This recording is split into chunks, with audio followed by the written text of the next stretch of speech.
Okay က transition number 2အနေနဲ့သူကဘာလို့စီးပွားရေးရင်းနှီးမြှုပ်နှံပြီးဆိုတော့ငွေသားရှိရုံနဲ့လည်းမရဘူးနေရာစာအုပ်ရှိရုံနဲ့မရအောင်ကိုယ့်ရဲ့ကုမ္ပဏီနဲ့ live fat နဲ့ live fat ပြီးတင်တော့တဲ့ကိုယ့်ရဲ့ဝန်ထမ်းတွေအသုံးပြုမယ်ရုံးသွင်းပစ္စည်းတွေပေါ့နော် furniture တွေကျွန်တော်တို့ဝယ်ပြီးထည့်ဖို့လိုရတယ်အဲ့ဒါတော့ transition 2အနေနဲ့ကျွန်တော်တို့ဘာလုပ်မလဲဆိုတော့ office furniture တွေဝယ်မယ်ပေါ့နော်ဘယ်လောက်ဝယ်မလို့ဆိုတော့ဒေါ်လာ3သိန်းဝယ်မယ်ဟုတ်နော်အဲ့ဒါကိုကျွန်တော်တို့လုပ်ကြအောင်အဲ့တော့ဒီမှာကြည့်လိုက်ရင်တို့ငွေသားတွေ cash တွေငွေသားတွေလုပ်ငန်းရဲ့ပိုင်ဆိုင်မှုတွေဖန်နီချာဝယ်တော့မယ်ဆိုတော့အဲ့ငွေတွေတိုးလာမှလားလျော့သွားမှာလားလျော့သွားမှာပေါ့နော်ငွေသားတွေလျော့သွားမှာငွေသား cash တွေလျော့သွားမယ်ရပြီ cash ဆိုတာအဲ့ဘာ element တော့ assets element assets တွေလျော့သွားမယ် assets တွေလျော့လာရင်ဘယ်ဘက်ကိုထည့်ပါတော့ asset decrease credit ဘက်မှာထည့်မယ်အဲ့ဒါတွေမှာ credit ဘက်မှာထည့်မယ် transition တွေနဲ့ number 2ပါ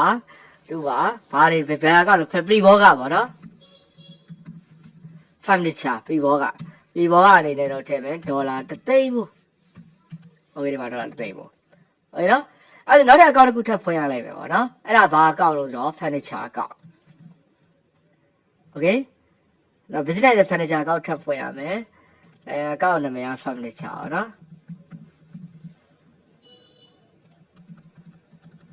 โอเคအဲ့တော့ furniture ဒီစီးပွားရေးလုပ်ငန်းရဲ့ဒီ business လုပ်ငန်းရဲ့ furniture ပြည်ဘောကတွေအောင်ဘယ်သူပိုင်တာလဲဒီ business စီးပွားရေးလုပ်ငန်းပိုင်တာလေ access ပဲလေအဲ့တော့ furniture ကြီးတွေတိုးမလာဘူးလားတိုးလာတာပေါ့ access တွေတိုးလာတယ်အဲ့တော့ access တွေတိုးလာတယ် access တွေတိုးလာရင်ဘယ်ဘက်ကိုထည့်မလဲ AID လေ asset increase debit ဘက်မှာထည့်မယ်ဟုတ်ရနော်အဲ့တော့ furniture အနေနဲ့ငွေကြီးပြည်ဘောကတွေနဲ့ဝယ်လိုက်တယ် transition ဘက်က2ဟုတ်ရနော်အဲ့တော့ furniture ထဲမှာစီးပွားရေးလုပ်ငန်းတွေဝင်သွားတဲ့ငွေသားတွေက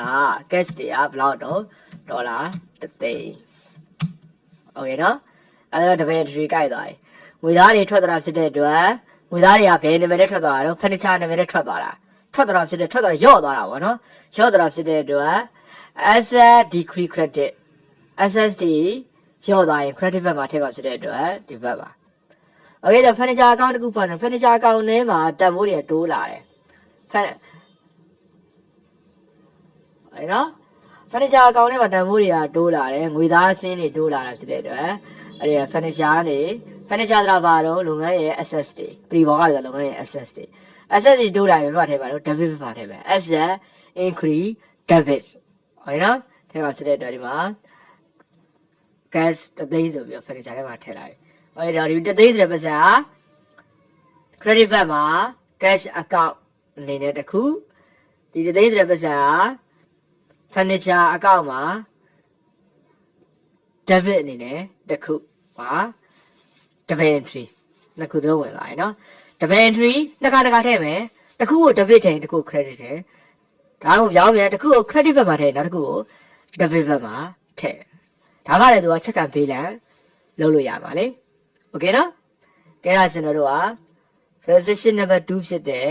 budget office furniture for 100,000အဲ့ဒီကိစ္စတော့ပြီးသွားပြီโอเคနော်